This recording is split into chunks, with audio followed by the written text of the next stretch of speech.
Hey gang, we're back on track and we're going to continue this series where I take a loop at the various game loops of Star Citizen and where I think they're going to go or what I think they'll look like in the coming months and, in a lot of cases, probably the next couple of years.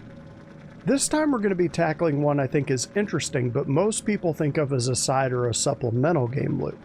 If you somehow clicked on this randomly without seeing the thumbnail, this one's going to be about the medical loop. Sound good? Let's get this.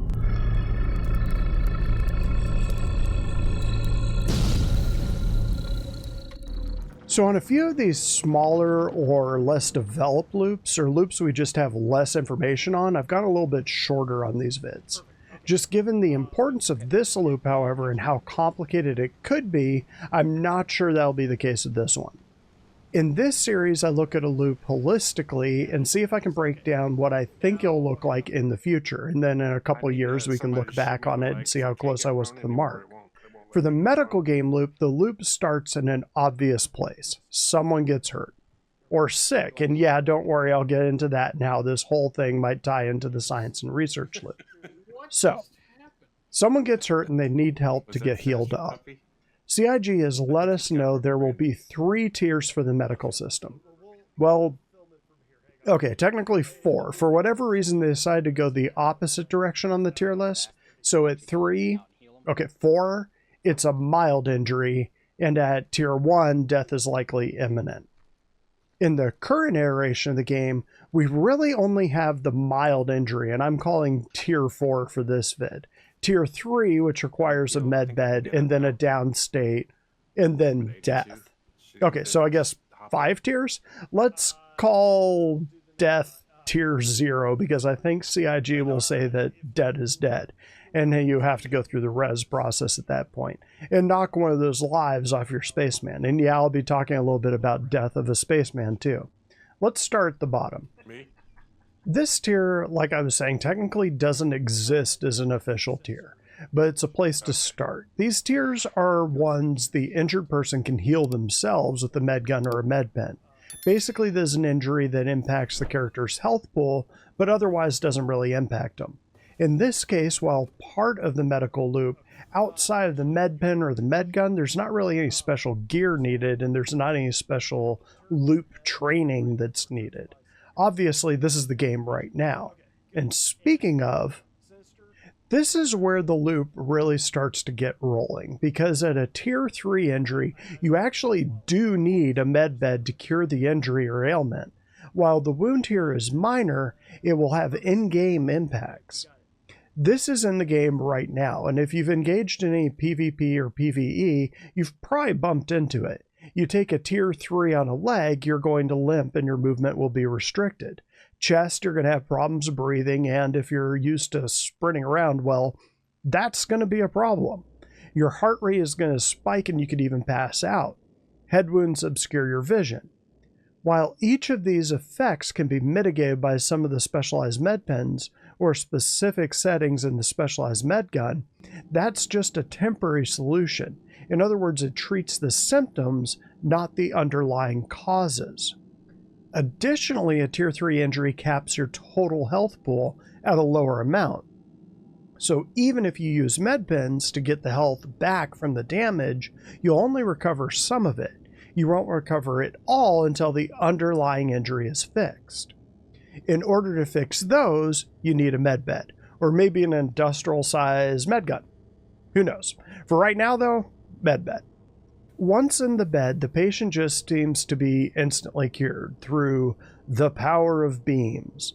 For now, outside of the down state or just flat-out dying, this is what we have in the game right now. And I don't expect these 2 tiers to change at all as the game moves forward. Where I do expect changes, and where we don't have a lot of information on this, is in the next 2 tiers. So here we go.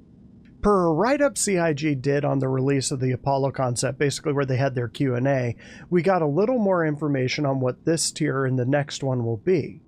Okay, actually tier 2 is in the game at the moment. I just remembered that I've actually been on the receiving end of one the last time they ran Siege of Orison. But I'll put the links to the Q&A in the down below part so you can read it down there. But back to me, basically I was also on the receiving end of a low pop server and some extraordinarily accurate NPCs. So tier 2 is when you have multiple tier 3 injuries. So let's say both your leg and your chest, or your chest and your head, in my case, are in a damaged state. So in other words, a tier 3 injury. Tier 3 beds seem to be the crash cart kind of thing, or like an ambulance. They can stabilize you and fix minor things.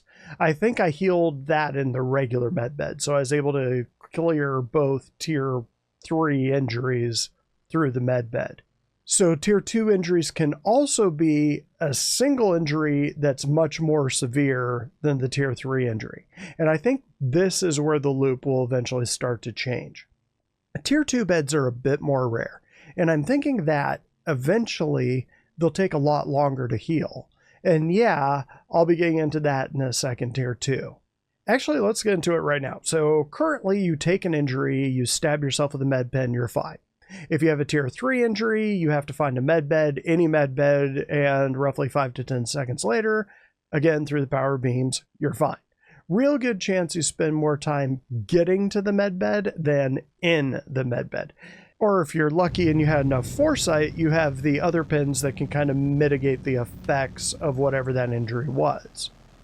If I have to make up some speculation on this loop, that will be near the top of my list. I think that the time suck for getting injured will go up, probably way up. A lot like ship reclaim times, which I think will eventually be stretching into hours or maybe even days, depending on the size, complexity, and rarity of that ship. I think injuries and recovering from them will be the same. For tier 3s, yeah, I think it will be relatively fast. I think that's just the nature of having a setting this far in the future, even one that's based on 80s nostalgia. Tier 3s are a bit more serious than flesh wounds, but I still think they'll only be slightly more inconvenient than what I'm calling tier 4.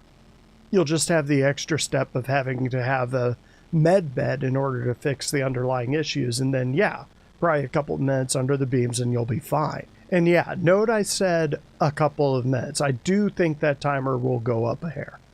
For tier 2s, they'll be more involved. CIG is eventually going to carve out that area for the doctor player to have their niche. And it would make sense that would crop up with more complex layered injuries. I don't think this will require actual surgery, but it might, especially for those true tier 2 injuries.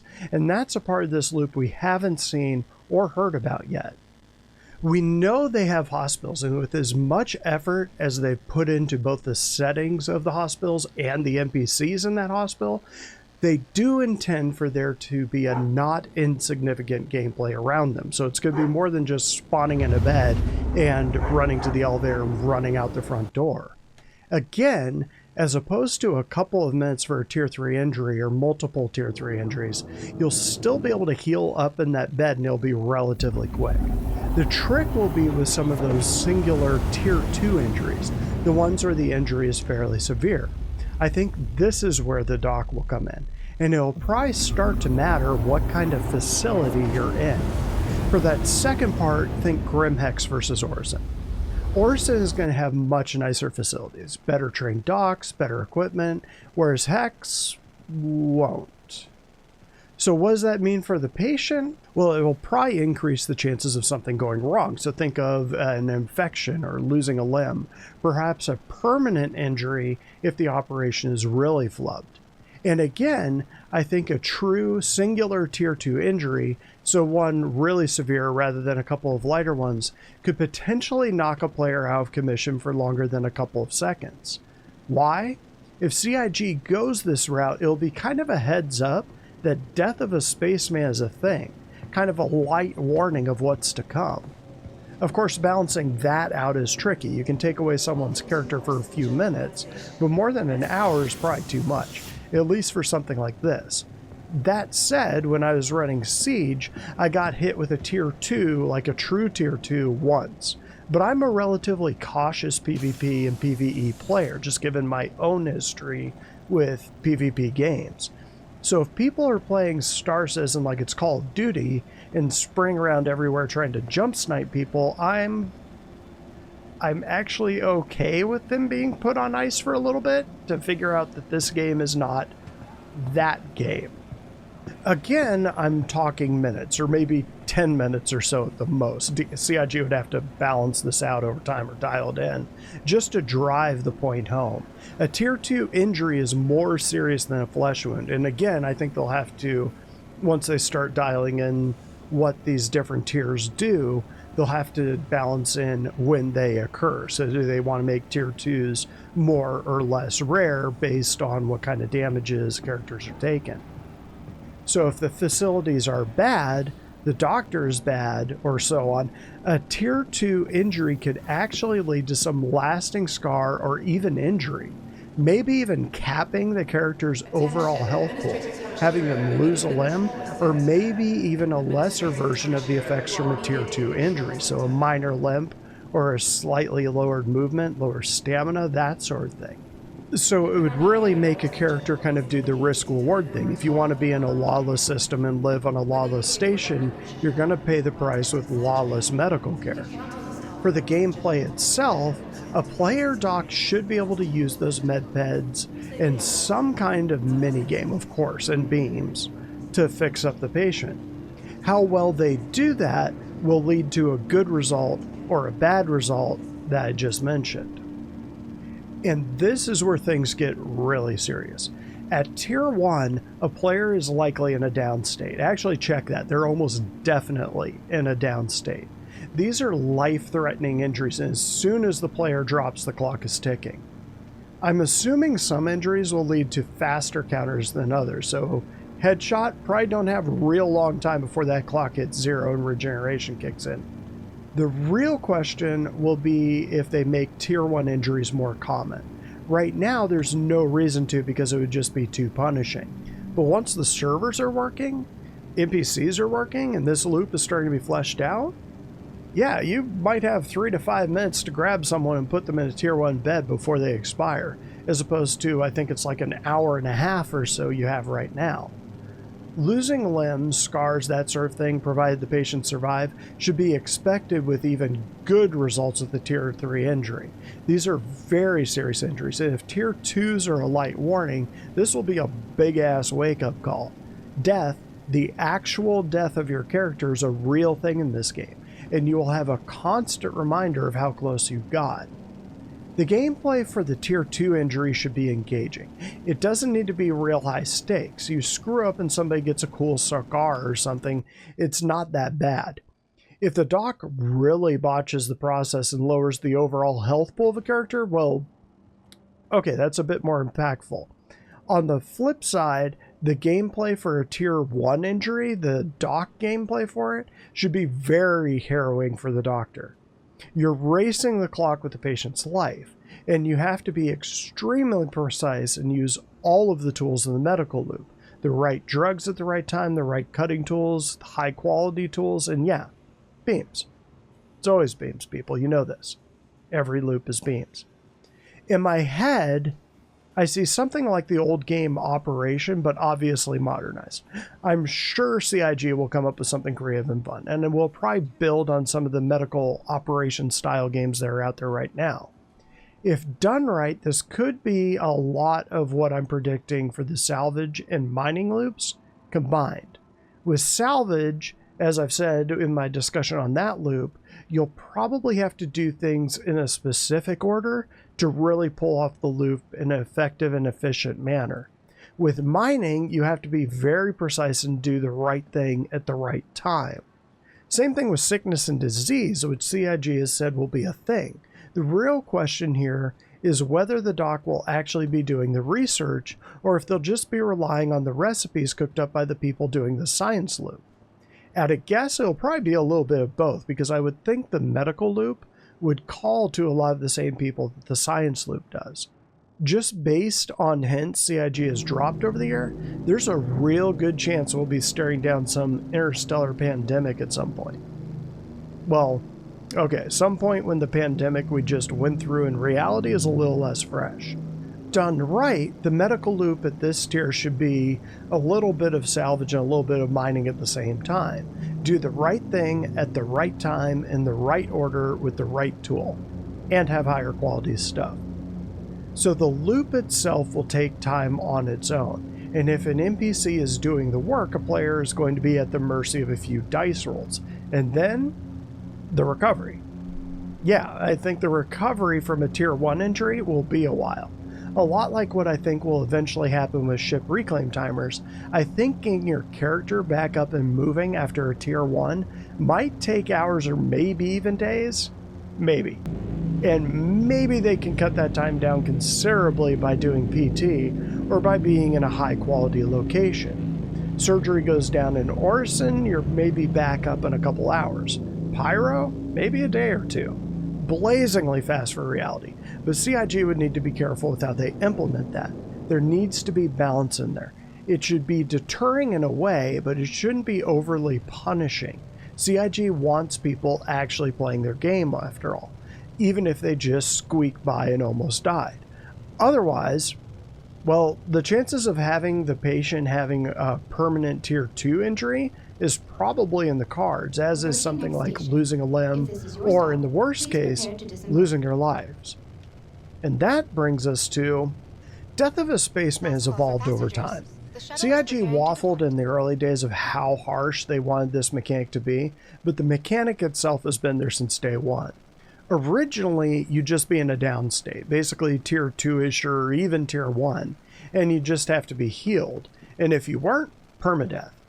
At some point, I think during the Kickstarter, they probably realized that was a bit too harsh for a massively multiplayer game, but they didn't want to lose the mechanic entirely, so regeneration was their compromise.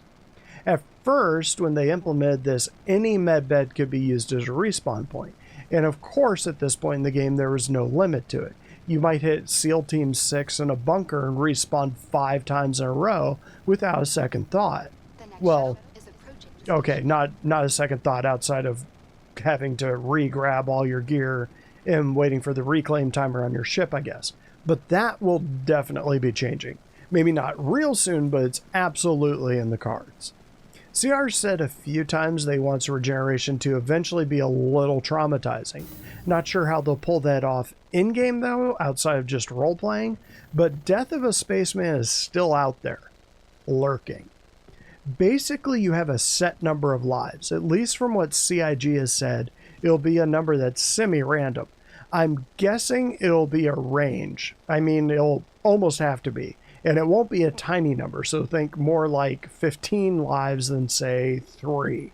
But there will almost certainly be factors that will raise or lower that number as you go through your character's life. Again, high-quality facility, you might get a bonus life tacked on out of that. Endeavor Hope, maybe an extra life. Backwater Station Pyro, well, that might end up costing you 2 lives. And Drake? Well, Drake is a ship manufacturer. Where was I? Right. Death of a Spaceman regeneration. Death of a Spaceman will only kick in after your last life is gone. Whereas regeneration is just respawning wherever you set your respawn point last. And again, that will matter. Death of a Spaceman is it. Your character and all that rep you've been building up with factions over all of your playtime will be gone. Well, most of it maybe. Maybe half. Some of your reputation will be gone when your next of kin takes over. Apparently you won't lose your stuff, at least not the stuff you paid real money for. That'll transfer over. But CIG's been a little cagey about the other stuff. Will all those Hadesian artifacts you collected, bought, or stole make your mega ring or whatever transfer over? Maybe. And Death of a Spaceman is where we'll end this loop. At this point, medical technology has failed and your character is finally shuffled off. And that's what I'm going to do for now. Catch me next time.